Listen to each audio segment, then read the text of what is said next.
Chers bien-aimés dans le Seigneur, je voudrais vous saluer en cette occasion dans le nom de notre Seigneur et Sauveur Jésus-Christ. Je suis très heureux pour cette occasion que le Seigneur me donne de partager sa sainte parole avec vous. Et je voudrais vous inviter à lire avec moi en cette circonstance le premier livre de Samuel, le chapitre 30, du premier verset jusqu'au verset 10. Et ensuite, nous allons sauter pour aller du verset 17 jusqu'au verset 20. Alors, ceci étant dit, lisons. Lorsque le troisième jour, David arriva à Shigla avec ses hommes, les Amalécites avaient fait irruption dans le Négueb et à Shiglab. Ils avaient frappé Shiglab et l'avaient incendié. Ils avaient capturé les femmes et tous ceux qui s'y trouvaient, petits et grands. Ils n'avaient mis personne à mort, mais ils les avaient emmenés et s'étaient remis en route. David et ses hommes arrivèrent à la ville, et voici qu'elle était incendiée, et leurs femmes, leurs fils et leurs filles étaient captifs. Alors, David et le peuple qui était avec lui sanglotaient jusqu'à ce qu'il n'ait plus de force de pleurer. Les deux femmes de David avaient été amenées, Ahinoam de Jezreel et Abigail, femme de Nabal de Carmel. David fut dans une grande détresse, car le peuple parlait de le lapider, parce que tous avaient de l'amertume dans l'âme, chacun à cause de ses fils et de ses filles. Mais David, se fortifiant en l'Éternel son Dieu, il dit au sacrificateur Abiathar, fils d'Ahimelech, apporte-moi donc l'éphod. Abiathar apporta l'éphod à David. Et David consulta l'Éternel en disant, si je poursuis cette troupe, est-ce que je la rattraperai? L'Éternel lui répondit, poursuis, car sûrement tu la rattraperas et tu délivreras. David se mit en marche, lui et les 600 hommes qui étaient avec lui. Ils arrivèrent au torrent de Béchor et où s'arrêtèrent ceux qui restaient en arrière. David menant la poursuite avec 400 hommes, 200 hommes s'arrêtaient trop fatigués pour passer le torrent de Bézor. Allons au verset 17. Au verset 17, nous lisons ceci. David les battit depuis l'aube du jour jusqu'au soir du lendemain, et aucun d'eux n'échappa, excepté 400 jeunes hommes qui montèrent sur des chameaux et s'enfuirent. David délivra tout ce que les Amalécites avaient pris. Ainsi David délivra ses deux femmes. Il ne leur manqua personne, ni petit, ni grand, ni fils, ni fille, ni aucune partie du butin, ni rien de ce qu'on leur avait pris. David ramena tout. Verset 20. David prit tout le menu et le gros bétail, et ceux qui conduisirent ce cheptel et marchèrent en tête en disant, voilà le butin de David. Que Dieu bénisse sa parole. Alors, chers frères et sœurs, je voudrais vous inviter à réfléchir selon l'énoncé du verset 6, la deuxième partie où nous lisons « David reprit courage en s'appuyant sur le Seigneur. » David reprit courage en s'appuyant sur le Seigneur. C'est le sujet qui fera l'objet de notre méditation. Chers frères et sœurs, chacun de nous, dans son cheminement normal, vit des problèmes dans sa vie. Mais les problèmes, nous ne les gérons pas de la même façon. Que faisons-nous lorsque nous sommes confrontés à un problème dans notre vie? Comment est-ce que nous réglons ces problèmes? Je voudrais, à travers ce récit de 1 Samuel, le chapitre 30, partager avec vous le secret du ressaisissement de David lorsqu'il était presque englouti par une grande détresse. Comment David était-il arrivé à se trouver dans une situation de découragement? Le contexte nous présente un David en fuite de la cour royale pour sauver sa vie à cause de la jalousie. Et pour cela, David va connaître une vie d'errance pendant plusieurs années. Et quand nous essayons de revisiter son parcours, dans 1 Samuel, le chapitre 21, verset 11 jusqu'au verset 16, nous voyons David fuir Saül pour se rendre chez Akish, chez le roi de Gath.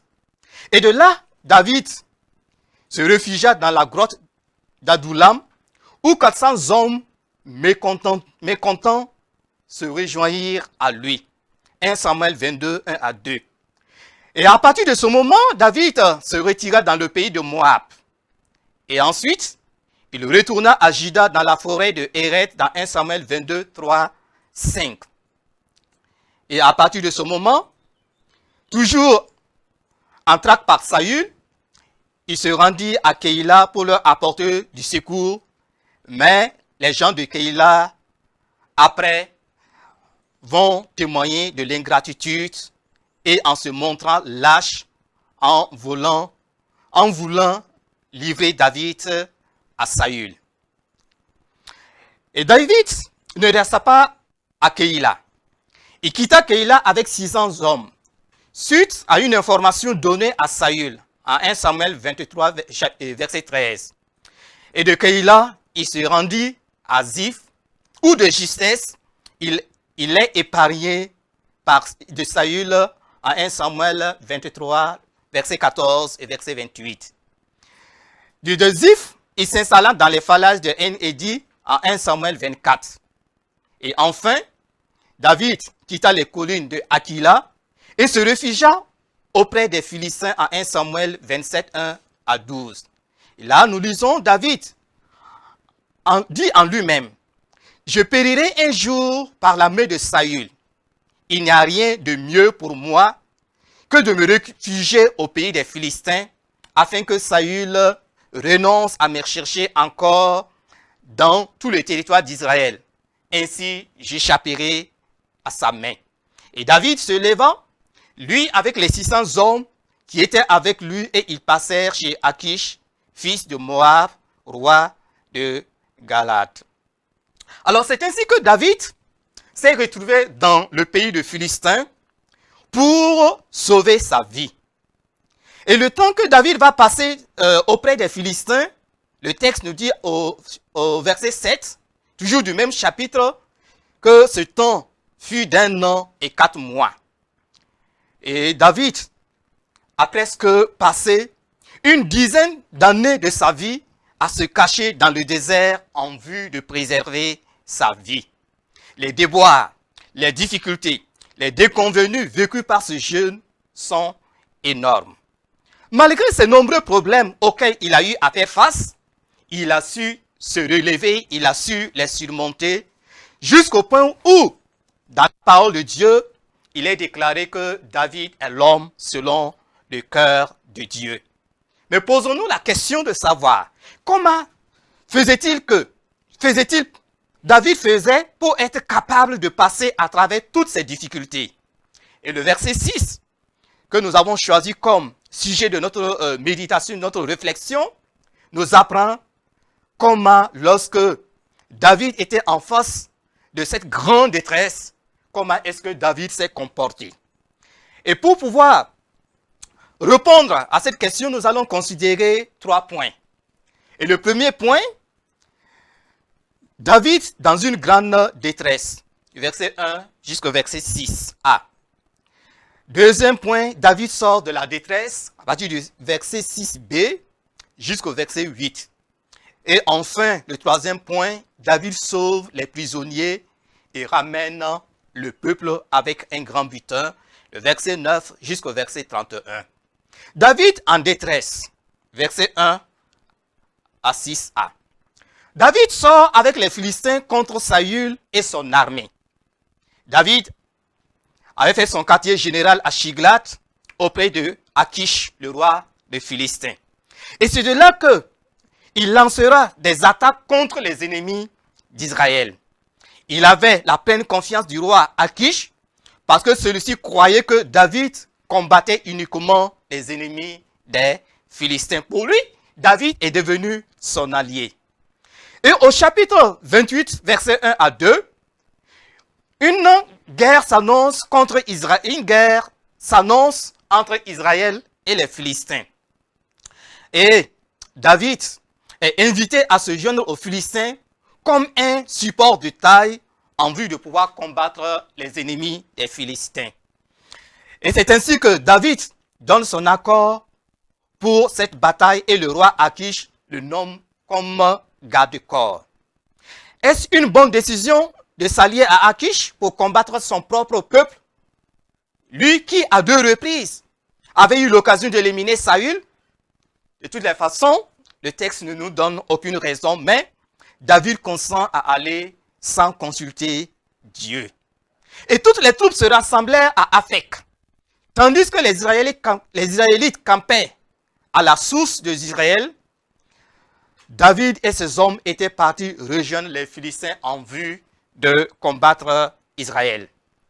Mais le texte de 1 Samuel 29 à partir du verset 3 et 5 montre la résistance des princes des Philistins qui n'ont pas accepté cette décision que le roi laisse David sortir avec eux. Et cette opposition des princes des Philistins peut nous en convaincre que si David avait consulté Dieu, il ne donnerait pas son accord. Alors, le roi Akish était dans une situation embarrassante et c'est là que il renvoie David et ses hommes dans le pays des Philistins à 1 Samuel 29, versets 6 à 11. Et le retour de David et ses hommes dans leur base, 1 Samuel 3, 1, le texte nous dit que après 3 jours de marche, David et ses hommes regagnèrent leur quartier général qui est Tchiklat. Et le verset 2 et verset 3 nous montrent que pendant leur absence, la ville de Tchiklat a été pillée par les Amalécites. Ils avaient brûlé la ville, ils avaient amené avec eux toutes les femmes, y compris les femmes de David. Et ainsi, une tristesse s'empara de David et de tous ses hommes à partir du verset 4 et 5. Alors, David et le peuple, toute sa troupe, se mirent à lamenter et pleurèrent jusqu'à ce qu'il n'ait plus de force de pleurer, nous dit le verset 4. Parce que David et ses hommes ne connaissaient pas quel était le sort de leur bien-aimé, ils ne pouvaient pas s'empêcher de pleurer. Qu'est-ce qui leur est arrivé? Autant de questions. Ils ont pleuré à chaudes larmes et ils ne pensaient peut-être les retrouver. Et cette situation qui va conduire David dans une détresse. Et ce que nous allons lire par la suite va nous montrer que David, non seulement il était dans une détresse, mais cette situation qu'il va vivre avec ses hommes va le mettre encore dans une grande détresse. L'action des Amalécites plongea David et ses hommes dans un grand chagrin, nous dit le texte. Et le verset 10 et le verset 6 dit que David tomba dans une grande détresse, dans une grande angoisse. Et qu'est-ce qu'on entend par angoisse ou détresse? Le dictionnaire Larousse nous dit que une angoisse ou une détresse est une grande inquiétude née d'un sentiment d'une menace imminente ou proche. Et ici, telle était la situation dans laquelle David vivait. La vie de David était menacée. Et la raison, ses compagnons parlaient de le tuer à coups de pierre. Chacun d'eux était plein d'amertume en pensant à ses fils et à ses filles. Ils sont devenus furieux contre David, qui le rendent responsable de ses enlèvements. La tension était devenue insupportable, qu'ils s'en prirent à la vie de David en parlant de l'éliminer. Bien que David aussi ne soit pas épargné de ce qu'ils sont en train de vivre, parce que lui aussi, il a vu ces 2 femmes être enlevées avec ceux qui sont enlevés. Chers frères et sœurs, trop souvent, nous nous abandonnons au désespoir et nous manquons de voir la main de Dieu sur nous. Et David était dans une telle situation, comment va-t-il agir? Comment va-t-il se comporter? Et selon le commentaire contemporain, un proverbe dit ceci: Dieu ne permet rien sur notre route sans laisser de place pour la gratitude. Le Seigneur ne permit pas que les Amalécites tuent les hommes et les femmes, ce que le texte nous dit au verset 2. Les biens avaient été volés, mais personne n'a perdu la vie. On aurait dit que les pillards étaient retenus par une main invisible, une main de Dieu. Et que va faire David en pareille circonstance où ces femmes ont été enlevées, où tous ces hommes dans l'amertume veulent attenter à sa vie? Que va-t-il faire? Et là, le verset 6, dans la partie B, nous dit: David reprit courage en s'appuyant sur son Dieu. Ce qui nous conduit à notre deuxième point. David sort de la détresse. Verset 6b jusqu'au verset 8. Quelle a été la force de David? Le texte nous dit que David reprit courage en s'appuyant sur l'Éternel, son Dieu.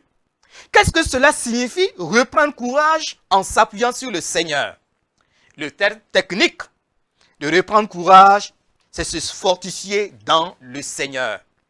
Et le mot fortifier dans le texte a le sens de fixer sur, s'appuyer sur, saisir, prendre des forces dans le Seigneur, être fort, courageux. Et se réfugier, se fortifier, est un terme qui revient plusieurs fois dans les textes bibliques. Et c'est aussi, ça prend aussi le sens de toujours regarder vers le Seigneur. Pourquoi regarder vers le Seigneur? C'est parce que le Seigneur est plus grand que les circonstances, que les difficultés qui nous entourent et qui, le plus souvent, coupent notre souffle. David, sans rappeler ce qu'il a été pour ses compagnons, accepta de porter l'entière responsabilité. Et cette responsabilité l'amenant à puiser ses forces dans le Seigneur. Et cela va tout de suite amener David à changer. Lui qui, après 3 jours de marche, et étant dans cette situation, va changer automatiquement, devenir un autre homme qui va conduire ses troupes au combat. David déposa tous ses soucis et ses fardeaux aux pieds du Seigneur, comme le psaume 121, versets 1 et 2. Je lève les yeux vers le Seigneur, car c'est de là que me vient le secours. Et David a levé les yeux vers le Seigneur. Il a mis sa confiance, il a renouvelé sa confiance dans le Seigneur. Parce qu'il sait que dans cette situation, il n'a aucun recours. Il n'est que de mettre sa foi, sa confiance dans le Dieu de Jacob, dans le Dieu d'Israël. Et David, après s'être ressaisi, et après avoir retrouvé ses forces et ses énergies, dans le Seigneur, va chercher l'avis du Seigneur. Aujourd'hui, la question qui nous est posée et que nous pouvons nous poser est celle-ci. Quand nous traversons des périodes difficiles, comment est-ce que nous retrouvons notre courage? Le plus souvent, il y a des enseignements qui veulent mener l'homme à se confier en lui-même. Mais ici, nous apprenons que, au lieu que David puisse, dans son fort intérieur, David a regardé vers le Seigneur. Il s'est appuyé sur le Seigneur, parce qu'il sait que c'est le Seigneur qui est sa force. Chers frères et sœurs, les temps que nous traversons sont des temps difficiles. Et ces temps, souvent, nous amènent à connaître le découragement, la tristesse, la désolation, la déception. Mais où trouvons nos forces? Si nous voulons retrouver nos forces, faisons comme David. David s'est confié dans le Seigneur. David a repris courage en ne s'appuyant pas sur rien d'autre que de s'appuyer sur le Seigneur. C'est seul le Seigneur qui est notre force. Si nous voulons avancer dans la vie, si nous voulons traverser les difficultés que nous vivons, c'est le Seigneur qui est notre force. Et le verset 7 et 8 nous montre David consulter l'Éternel. David consulte l'Éternel cette fois-ci pour savoir qu'est-ce qu'il faut faire. Et c'est là que Dieu va lui montrer que c'est là qu'il fallait commencer. Et David suit les instructions du Seigneur. Parce que le Seigneur lui dit d'aller. Et en suivant ses instructions, David va se mettre en route. Il va poursuivre les ennemis. Parce que il faut les rattraper. Chers frères et sœurs, bien-aimés dans le Seigneur, c'est dans la présence de Dieu que nous pouvons recevoir la parole et l'énergie pour réussir notre vie. Et dans les temps de trouble, ce n'est pas en l'humain, limité et fini, qu'il faut aller pour puiser ses forces. C'est dans le Seigneur que nous pouvons puiser notre énergie et continuer. Quand les difficultés arrivent, nous pouvons aller rapidement dans la présence de Dieu et lui démontrer que nous nous confions d'abord en sa puissance et en sa parole. En venant nous confier en lui, nous démontrons que nous avons confiance en lui et nous nous préparons à faire face aux défis de la vie, aux difficultés qui se présentent à nous. Nous ne devons pas abandonner, même s'il y a des pressions de la vie. Nous devons toujours nous confier au Seigneur, nous fortifier en lui. Et pour nous les croyants, nous devons fixer nos regards, nous fortifier dans l'œuvre accomplie de Jésus-Christ sur la croix. Lorsque Jésus dit « Tout est accompli » dans Jean 19, verset 30, il nous disait qu'il pourvoyait à tout pour notre salut et pour une vie abondante selon Jean 10 et le verset 10.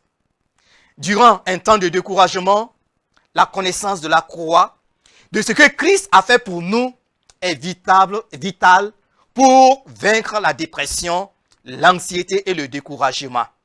Nous pouvons aussi prendre l'exemple de notre Seigneur Jésus-Christ lorsqu'il était dans le jardin de Gethsémani. C'est dans le Seigneur qu'il a puisé sa force pour entamer les dernières heures de sa vie. Chers frères et sœurs, notre simple foi en l'œuvre accomplie par Jésus-Christ au Calvaire nous assure que Dieu est pour nous et non contre nous.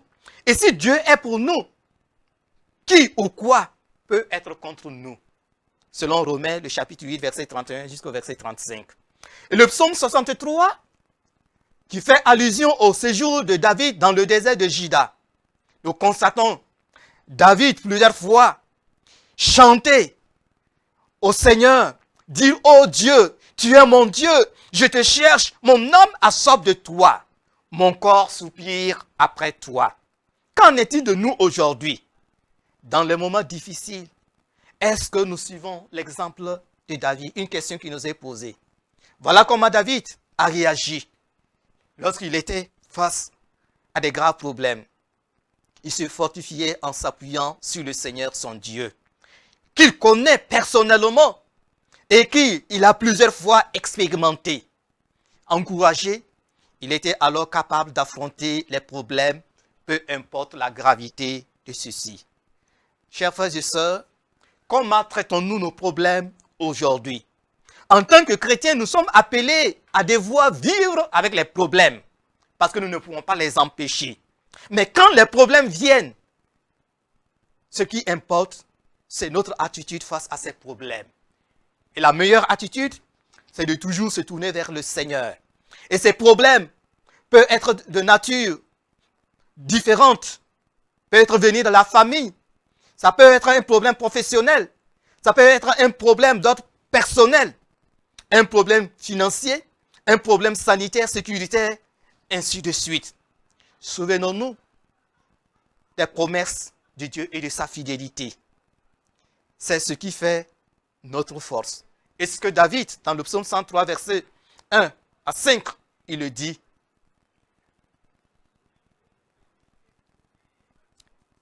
Et cela l'a mené à sécher ses larmes et chercher la sagesse et la direction du Seigneur pour savoir quoi faire.